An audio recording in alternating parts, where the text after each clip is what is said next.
नमस्कार दोस्तों, कैसे हैं आप सब। आप सभी के लिए यूपीपीएससी के द्वारा आरओ एआरओ का एग्जाम कराया जा रहा है। आप सभी को जैसा कि पता है, इसके लिए सबसे अच्छा बुक माना जाता है घटना चक्र की। दोस्तों, यह घटना चक्र हर एग्जाम के लिए इंपॉर्टेंट है। पीसीएस, यूपीपीसीएस, किसी भी state PCS, UPSC, RO ARO, हर एग्जाम के लिए। तो दोस्तों, हमारा एक छोटा सा कोशिश है कि आरओ एआरओ एग्जाम के लिए आप सभी के लिए घटना चक्र का इंपॉर्टेंट से इंपॉर्टेंट क्वेश्चन लाया जाए। तो दोस्तों, इसी सिलसिले में ये छोटा सा सीरीज आप सभी के लिए। दोस्तों, इस वीडियो को जरूर अपने दोस्तों के साथ शेयर करना और खुद भी इसका लाभ उठाना। जय हिंद। स्वागत है आप सभी का नालंदा यूनिवर्स 77 पर। कैसे हैं आप सब। आज मैं बात करने वाला हूँ इंडियन पॉलिटी या भारतीय राज व्यवस्था यानी भारतीय संविधान के बारे में। और जैसा कि आप सभी को पता है कि इस वक्त यूपीपीएससी आरओ एआरओ का प्रैक्टिस सेट चल रहा है इस यूट्यूब चैनल पर। तो जाइए देखिए और अपने दोस्तों के साथ यह वीडियो जरूर शेयर करना। तो चलिए शुरू करते हैं आज का वीडियो। और पहला सवाल है, एक मिनट जी, 1 मिनट। और पहला सवाल है, संविधान के मसौदे में निर्वाचित राज्यपालों के प्रावधानों की मूल योजना को छोड़ दिया गया क्योंकि। तो इसका सही उत्तर होगा ऑप्शन नंबर, एक मिनट, थोड़ा इसको आगे बढ़ाते हैं। यहाँ पर 4 पॉइंट है, इसका उत्तर सही होगा सी यानी कि 1, 3, 4। यानी कि इसमें सिर्फ और सिर्फ पॉइंट नंबर 1 सही होगा, पॉइंट नंबर 3 सही होगा, पॉइंट नंबर 4 सही होगा। ठीक है, ठीक है। अब इसमें सवाल क्या है, एक बार फिर से हम लोग देखते हैं। सवाल में है कि संविधान के मसौदे में निर्वाचित राज्यपालों के प्रावधानों की मूल योजना को छोड़ दिया गया क्योंकि। क्यों छोड़ दिया गया, इसके बारे में बात है। ठीक है, अब देखो हर चीज को ध्यान से सुनना। ठीक है, पहले इसके हर पॉइंट को देख लेते हैं जो सही है। पहले पॉइंट में इसका तात्पर्य होता है एक दूसरा निर्वाचन। तीसरा है कि निर्वाचित राज्यपाल अपने को मुख्यमंत्री से बड़ा मानता है। और चौथा है राज्यपाल को संसदीय प्रणाली के अधीन ही कार्य करना था। ठीक है, अब इसके बारे में थोड़ा सा विस्तार से बात करेंगे। संविधान सभा में इस बात पर काफी बहस हुई। मैं उस समय की बात कर रहा हूं जब संविधान सभा बना था और संविधान की बातें हो रही थी। उस समय की बात में बारे में बात करने जा रहा हूं, ध्यान से सुनना। संविधान सभा में इस बात पर काफी बहस हुई कि राज्य का राज्यपाल नियुक्त हो या निर्वाचित हो। ठीक है, नियुक्त हो या निर्वाचित हो। कृष्णामाचारी, बीजी खेर और जीबी पंत जैसे नेता जो थे वो निर्वाचित राज्यपाल के पक्ष में थे, जबकि अंबेडकर जी, नेहरू जी जैसे नेता नामित राज्यपाल के पक्ष में थे। अंततः ऐसा होता है कि देश की परिस्थितियों एवं आम सहमति के आधार पर नामित राज्यपाल का प्रावधान किया गया, जिसके पक्ष में अंबेडकर जी और जवाहरलाल नेहरू जी थे। ठीक है, और निर्वाचित प्रावधान की मूल योजना को छोड़ दिया गया। ठीक है, अब इस चीज पर आपको समझना चाहिए। ठीक है, क्यों छोड़ दिया गया। तो इसका सही उत्तर जो भी हम लोगों ने बात किया, इसका तात्पर्य होता है एक दूसरा निर्वाचन। निर्वाचित राज्यपाल अपने आप को मुख्यमंत्री से बड़ा मानता। जैसे अगर ऐसा ना होता तो इसका रीजन दिया गया, इसका कारण दिया गया है। समझे कि नहीं समझे। ठीक है, इसका रीजन दिया गया है कि जैसे अगर राज्यपाल निर्वाचित होता तो कहीं ना कहीं अपने आप को मुख्यमंत्री से बड़ा मानता, तो मुख्यमंत्री और राज्यपाल में हमेशा बहस ही चलता, तो कई काम कब होता। समझ में आया कि नहीं। तो ये 1, 3, 4 पॉइंट में इसका कारण दिया गया और क्यों हुआ था, कौन कौन इसमें थे, हम लोगों ने सारी बात कर ली। ठीक है, आगे सवाल बात करेंगे। इसमें है कि किसी राज्य के राज्यपाल संविधान के निम्नलिखित में से किस अनुच्छेद के अंतर्गत विधानमंडल के अवकाश के दौरान अध्यादेश जारी कर सकते हैं। तो इसका सही उत्तर होगा ऑप्शन नंबर बी, अनुच्छेद 213 में ये बात है। ध्यान देना, भारतीय संविधान के अनुच्छेद 213 खंड 1 के अनुसार उस समय को छोड़कर जब किसी राज्य की विधानसभा सत्र में है या विधान परिषद वाले राज्य में विधानमंडल के दोनों सदन सत्र में है, यदि किसी समय राज्यपाल को लगता है कि ऐसी परिस्थितियां विद्यमान हैं जिसके कारण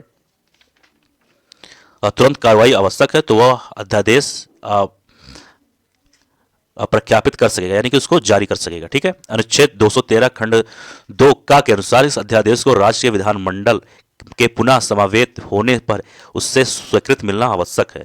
अन्यथा विधानमंडल के पुनः समावेत होने के 6 सप्ताह बाद उसकी वैधता समाप्त हो जाएगी। यानी कि जब विधानमंडल का सत्र फिर से जब नया आएगा तो उसमें उसकी स्वीकृति जरूरी है।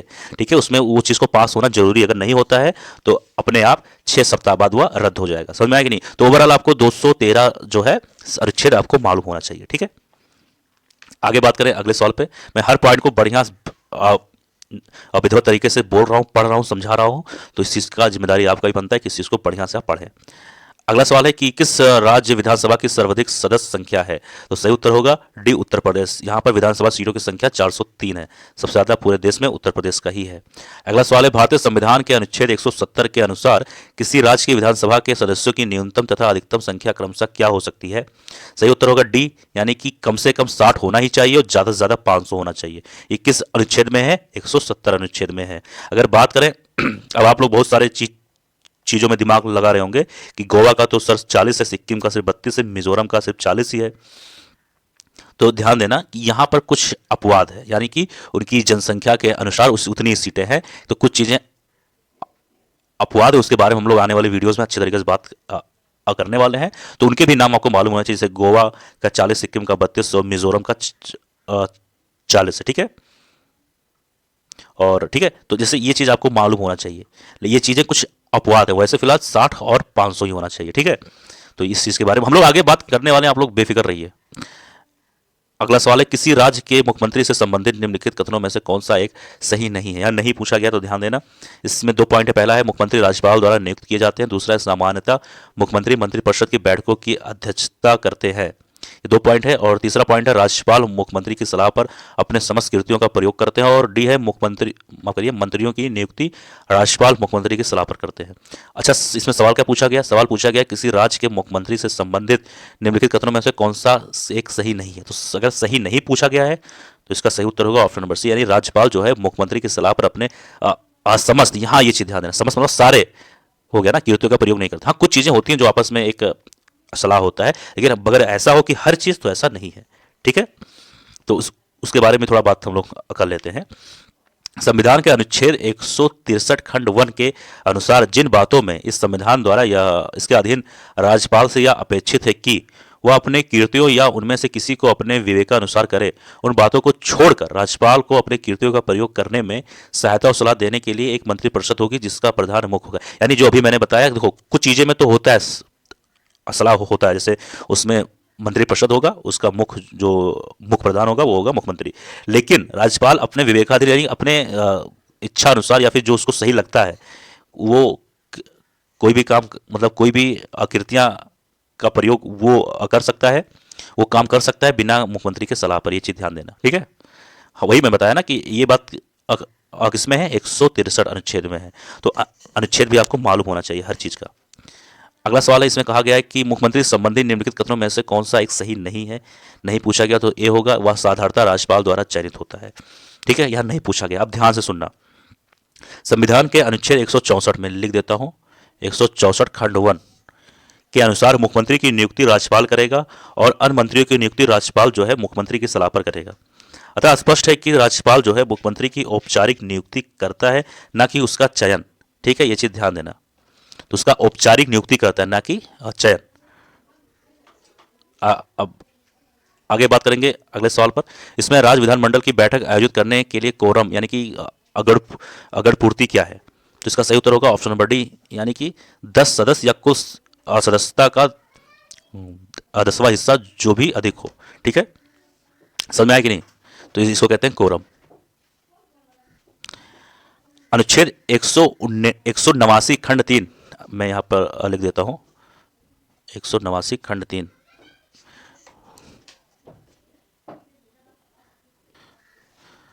अनुच्छेद 189 खंड 3 के अनुसार जब तक राज्य का विधानमंडल विधि द्वारा अन्यथा उपबंध न करे, तब तक राज्य के विधानमंडल के किसी सदन का अधिवेशन गठित करने के लिए कोरम यानी 10 सदस्य या सदन के सदस्यों की कुल संख्या का 10वां भाग या इसमें से जो भी अधिक हो, ये किस में आता है?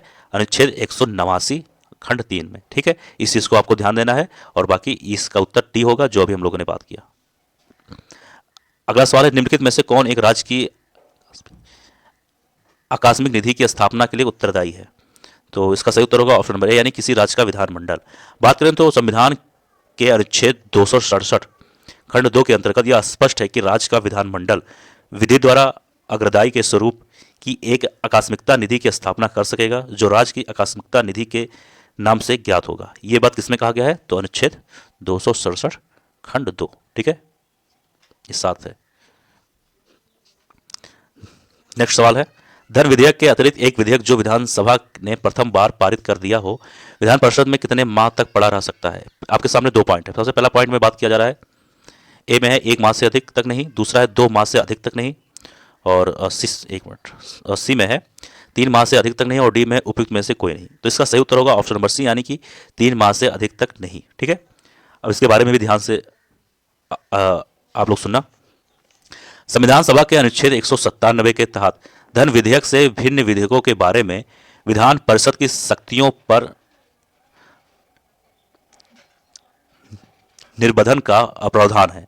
अनुच्छेद 157 खंड 1 खा के अनुसार धन विधेयक के अतिरिक्त एक विधेयक जिसे विधानसभा ने प्रथम बार पारित कर दिया हो विधान परिषद के समक्ष विधेयक रखे जाने की तारीख से 3 माह से अधिक तक नहीं रोका जा सकता। तो ये कौन से अनुच्छेद में है? 197। ठीक है, लिख देता हूं 197।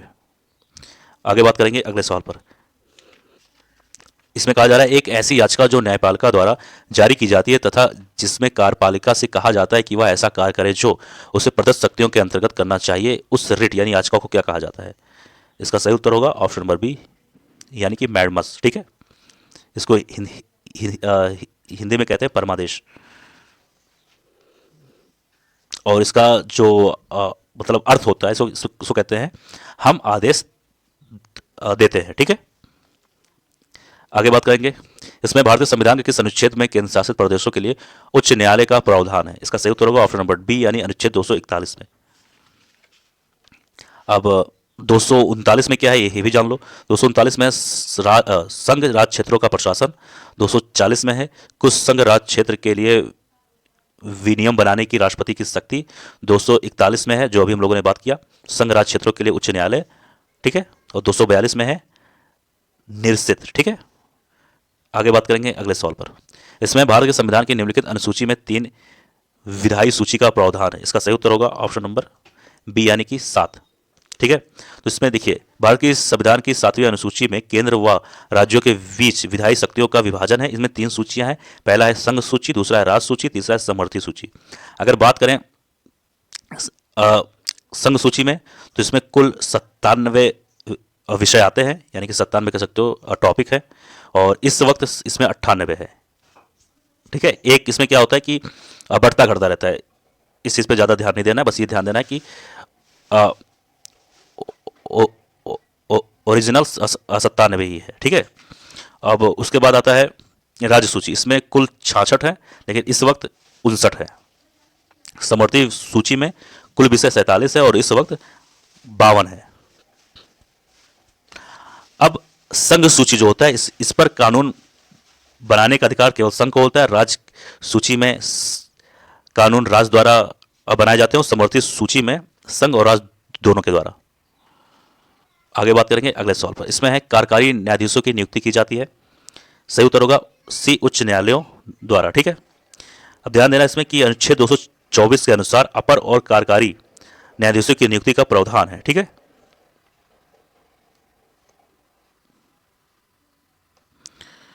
अनुच्छेद 224 खंड 1 यदि किसी उच्च न्यायालय में कार्य में किसी अस्थायी वृद्धि के कारण या उसमें कार्य की बकाया के कारण राष्ट्रपति को यह प्रतीत होता है कि उस न्यायालय के न्यायाधीशों की संख्या को तस्मय बढ़ा देना चाहिए, तो राष्ट्रपति असमयक रूप से अर्हित व्यक्तियों को 2 वर्ष से अनधिक की ऐसी अवधि के लिए जो